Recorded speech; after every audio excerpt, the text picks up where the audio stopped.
Hello everyone, and welcome to my Young and Restless official. I hope everyone is having a wonderful day. Before we begin, please hit the subscribe button and give this video a thumbs up.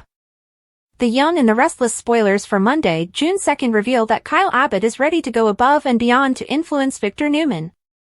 Claire Newman is expectant, but is she wasting her time? Claire desperately wants her grandpa to accept her and Kyle together.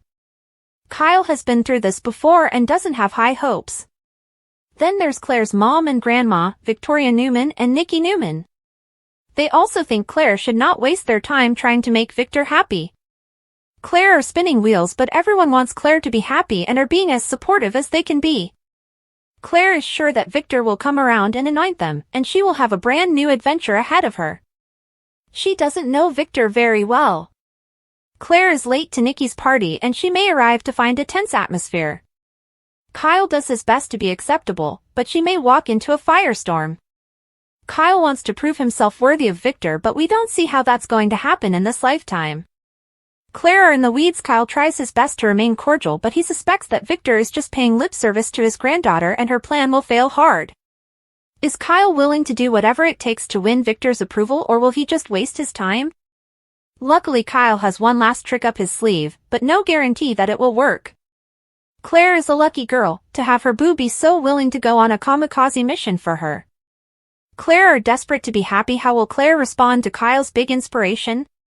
We predict Kyle go the extra mile to have Victor see how wonderful he is with his granddaughter. But YNR spoilers hint that Victor doesn't have time for games. There's a very good chance that his patience may be running out by then and that Kyle's grand scheme fails. Could it get so bad that he's thrown out of the house? Definitely maybe. Victor doesn't suffer fools. Victor could easily have a major outburst that enrages Kyle, upsets Claire, and stuns the guests. In this case, expect Nikki to be disappointed and mad that Victor ruined her big bash. If this happens, Nikki will be livid at Victor's treatment of Kyle and disappointed that her party descends into chaos. Will Victor ever change his mind about Kyle? Tell us what you think, YNR fans. Be sure to catch up on everything happening with YNR right now. Standing as bride and groom, Nick told Sharon he was sorry because he'd never meant. Sharon asked, "What? For me to find out?" She said it was too late because everybody knew. Billy asked if Phyllis had slept with Nick. Phyllis asked if she could talk to Billy outside. Sharon asked why Phyllis was leaving when the fun was just beginning. Billy asked why they should go. Phyllis claimed it was a private matter. Billy said it wasn't a private matter anymore, so there was no reason to run out just to tell him how innocent she was. Sharon told Billy that Phyllis and Nick had thought they could get away with lying to both of them. Billy asked Phyllis when it had happened. She said after she and Billy had broken up. Billy claimed that had only lasted a few days. Sharon said that she and Nick had only been apart for one night. Nick took Sharon's arm and asked her to go with him, but she shook him off. Billy thanked Sharon for not only saving her life but his, too. He said that while they'd been waiting, he'd asked Phyllis to marry him at the moment Sharon had been about to tell everyone about Phyllis and Nick's dirty little secret. Nick told Sharon they needed to talk. Sharon claimed she'd already heard all his pathetic excuses the first time he cheated with Phyllis, but Billy said he wanted some answers. Phyllis didn't respond. Billy asked Nick if it had been a one-night stand or an ongoing affair. Phyllis said it had happened once, and they'd immediately regretted it. Phyllis asked why Billy was making a big scene out of it. Sharon asked if Phyllis was embarrassed. Sharon said she was standing there in her wedding gown, so it made no sense why Phyllis was humiliated.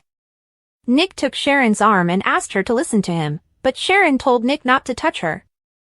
She slapped him. The unseen audience cheered and applauded. Billy, Phyllis, and Nick thought the reenactment had been really cool. Sharon wasn't amused. She thanked Phyllis and Billy, and she dismissed them. Alone with Sharon, Nick admitted he'd been a real jerk to Sharon. Sharon asked why they kept missing the mark.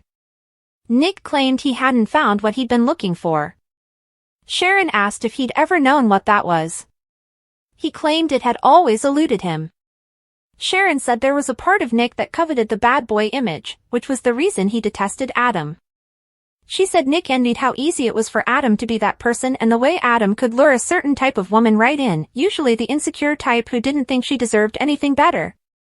She said Billy could be that way, too, which was ironic because Billy coveted being someone like Nick. Nick asked Sharon who he really was. Sharon said he was Superman, the champion of all good, but it was a role he was conflicted about. She said she never understood why he wouldn't embrace his goodness, and she asked what was wrong with being a righteous man rather than following someone like Phyllis into the shadows. Nick claimed opposites attracted. She said opposites usually canceled each other out, and he was back at square one. Nick asked where that left them. Nick told Sharon he'd never meant to hurt her. Nick said he was content with where they were, despite their history. He said he would never ask her for another chance. She asked if he would take it if she offered.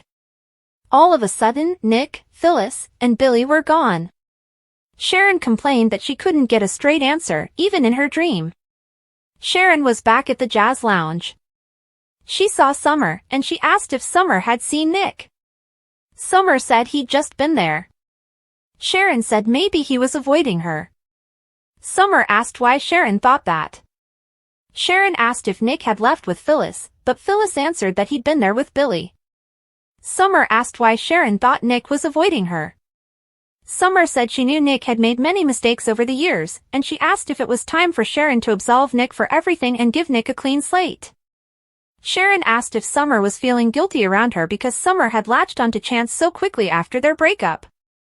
Sharon asked if Summer was suggesting that she try again with Nick. Chance appeared and told Sharon he'd known deep down that he and Summer had been inching toward each other. Sharon said she didn't think she and Chance had been right for each other. Chance asked if they were talking about him or Nick, because he didn't believe she'd given up on Nick, since she was still trying to find herself. He said the end was in the beginning. Tessa stood at the piano and sang. Sharon was transported to the dining room. Summer and Chance rushed in, and Summer excitedly announced that Chance had asked her to marry him. Everyone was quiet. Kyle clapped. Harrison waved and said, "Hi, Mommy." Sharon demanded to know what was going on. She asked why they couldn't get things right. Nick said life wasn't supposed to be perfect. She asked if it was about her and Nick in the end. Nick put his hand on her cheek. In real time, Chance woke Sharon, who'd fallen asleep at a table. She told Chance she'd had the most bizarre dream. He asked if she wanted to talk about it, but Sharon opted to keep it to herself for a little while to sort through it. Chance said he'd been thinking about their last conversation, and he was right where he wanted to be. He said when Sharon had asked earlier if he was looking to fall in love, he realized he hadn't given her much of an answer. Chance said he was looking to fall in love, and he could see himself doing that with Sharon.